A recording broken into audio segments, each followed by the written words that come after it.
Sure. My name is Sancho Lereto. I'm currently on my second undergrad year of a bachelor's in psychology at Bournemouth University. So I'm originally from Bournemouth, and I go to Bournemouth University. Yeah. So the current course I'm studying is the bachelor's in psychology, and it can be a 3 or a 4 year depending if you get a placement. So it's called a sandwich course. So I'm 28 at the moment. I decided to go to uni when I was 26, and so I'm considered a mature student. I went to sixth form. I finished sixth form and wanted to go straight into the workplace, and I did pretty well. I got a job as a assistant manager at a hotel, and I got myself qualified, got the level threes and level four in management and so on. But after some time, I realised that it wasn't what I wanted to do as a career for long term.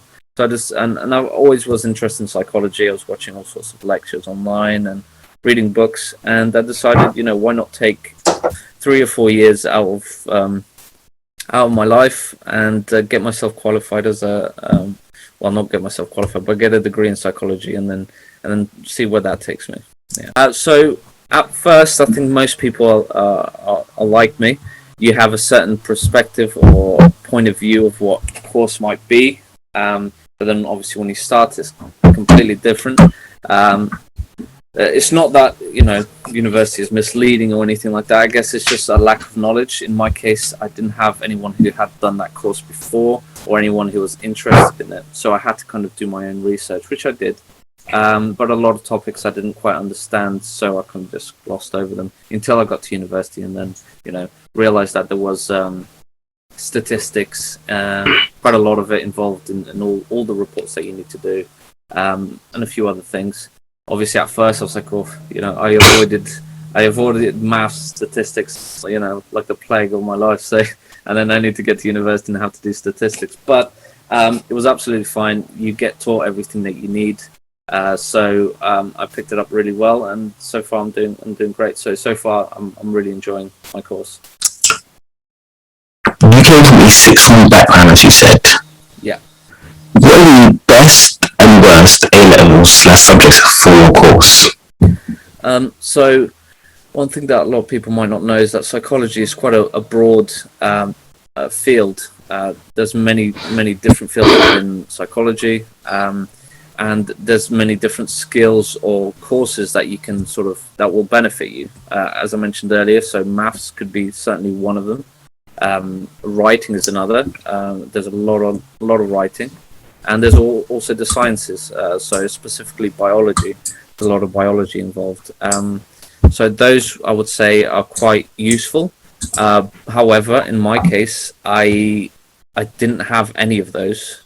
And with the other A levels that I had, as well as the management qualifications that I did, level threes and level four BTECs, were enough, including obviously my cover letter and so on. But they would certainly help you, of course, if you already have a fundamental sort of strong foundation on those subjects.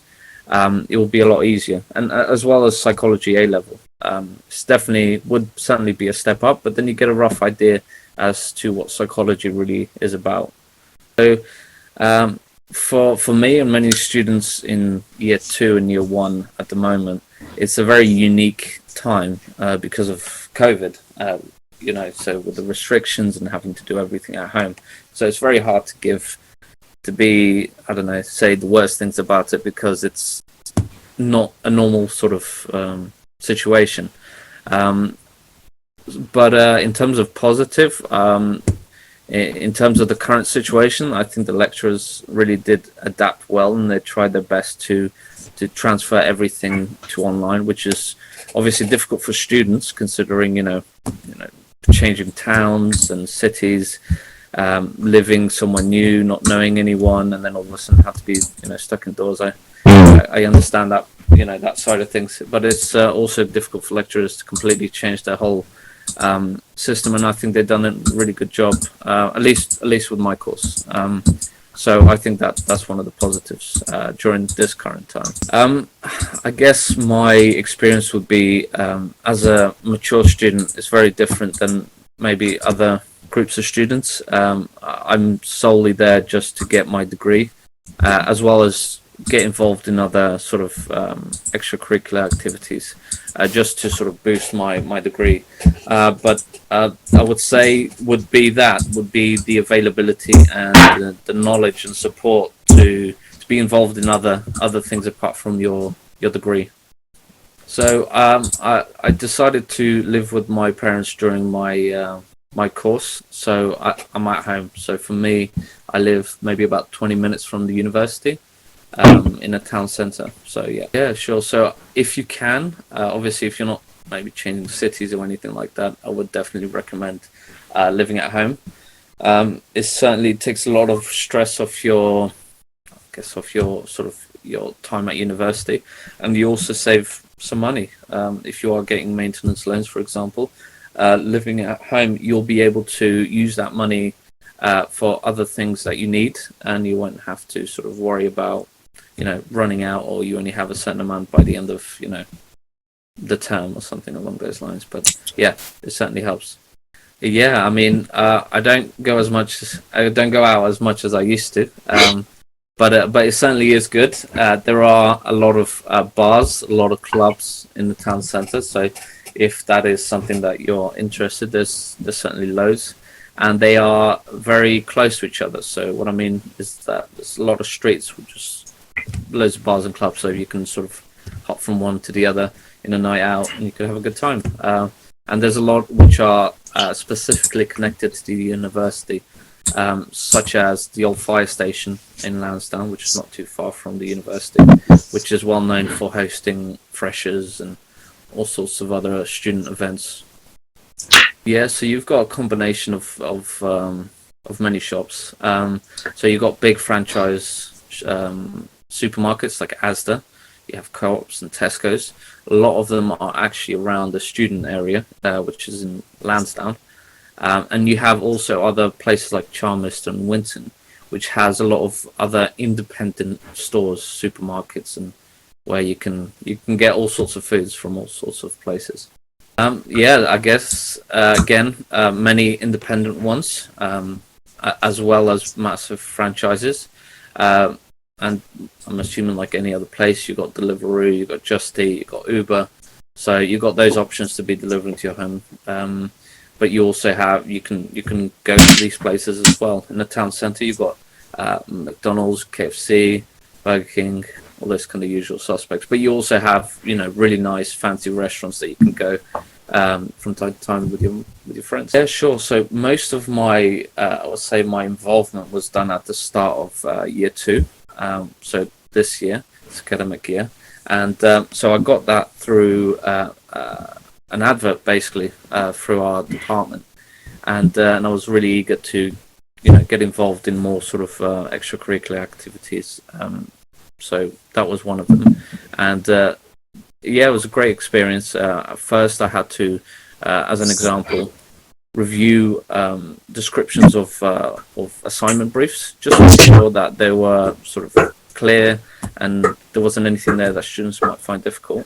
That was one of them. Another one was during this sort of start of COVID, the government had a sort of task force which were interested in finding out what the experiences of university students were during the lockdown and the pandemic and everything. And yeah, I was able to be in a group at university to be able to talk about those experiences, to try and inform government, and they would then obviously discuss and try to figure out future policies to try and help students. Yeah, so obviously at the start of the year they try to select students for various things to help with your let's say your seminar groups and that kind of stuff, and Student Psychology Council was one of them that came up, and yeah, I applied for it and managed to get it. Yeah, so from my personal experience, I was literally only at university from September in my first year till March. That was basically semester 1. and that was it. So, but for me personally, I also have a part-time job, so literally, and because I live here in Bournemouth, I would go to uni during the week, and then I would work on the weekends. So for me, it was very goal oriented, very objective. So for me, it was, yeah, that's how it was. But yeah, but everyone obviously is different. So obviously for me, the reason I didn't go straight after sixth form, one of them obviously was because I wanted to work and get some real world sort of experience.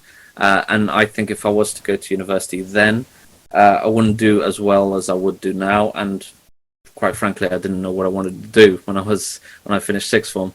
So I'm glad that I did go now. I think one of the positives, I guess, of going later is that you have a better understanding of what it is that you want to do. So I guess for mature students would be just make sure you know the course that you want to do and what kind of what you want to get out of it. Probably the same for any student. Just make sure you really understand and research the course that you're going to do. And if you don't know what you want to do, probably don't go to university. I'd probably say just make sure you fully understand what it is, so that you don't waste your time. Yeah. Yeah, so from my experience, as I mentioned earlier, there was a lot of things that I didn't quite know that it was going to be in the course. So because psychology is so broad, I was mainly looking at one specific field, which was like, for example, philosophy. That was one that I was really interested in, what makes people tick and that kind of stuff. But obviously psychology is much more than that, especially the degree that I'm doing, which is a bachelor's of science. So there's a lot of experiments, there's a lot of statistics and research and reports and journal articles and that kind of stuff. So make sure that you do your homework, ask other people who've done the course if you can, find out from other people, older people who've gone to university, just to understand that side of stuff. So yeah, that would be my advice. Yeah, sure. So I'm working on a blog at the moment, which is aimed at students, and it's supposed to fulfill two purposes. One of them is to help with specific skills, so academic writing, which is obviously there's various different types of writing. So the one for psychology, for example, I would try to help and give some guidance on that. Referencing, for example, is another specific skill, and then I would also be posting, regular essays on interesting topics in psychology, which obviously students can use if they like, if they find it interesting, for essays for themselves or reports that they have to do. So yeah, just anything related to psychology. The blog will sort of address. It's not up yet, but it will be sort of towards the end of June, and I'm really excited about that. Yeah. Okay, so from my experience, I'm a mature student, so now I sort of know better what it is that I want to do. So that would certainly be one. Make sure you know that is what you want to do, because there's a lot of work involved at university, and obviously if you're not passionate or you're not interested in the course, then it's very difficult to stay interested and keep up with the work. So one is make sure you know what the course is about, make sure you know what it is that interests you and that you want to do, and talk to other people before making a decision, because sometimes you might think it's one thing and then find out it's another. So the more people you talk to and find out more information, then the better, the more informed you are.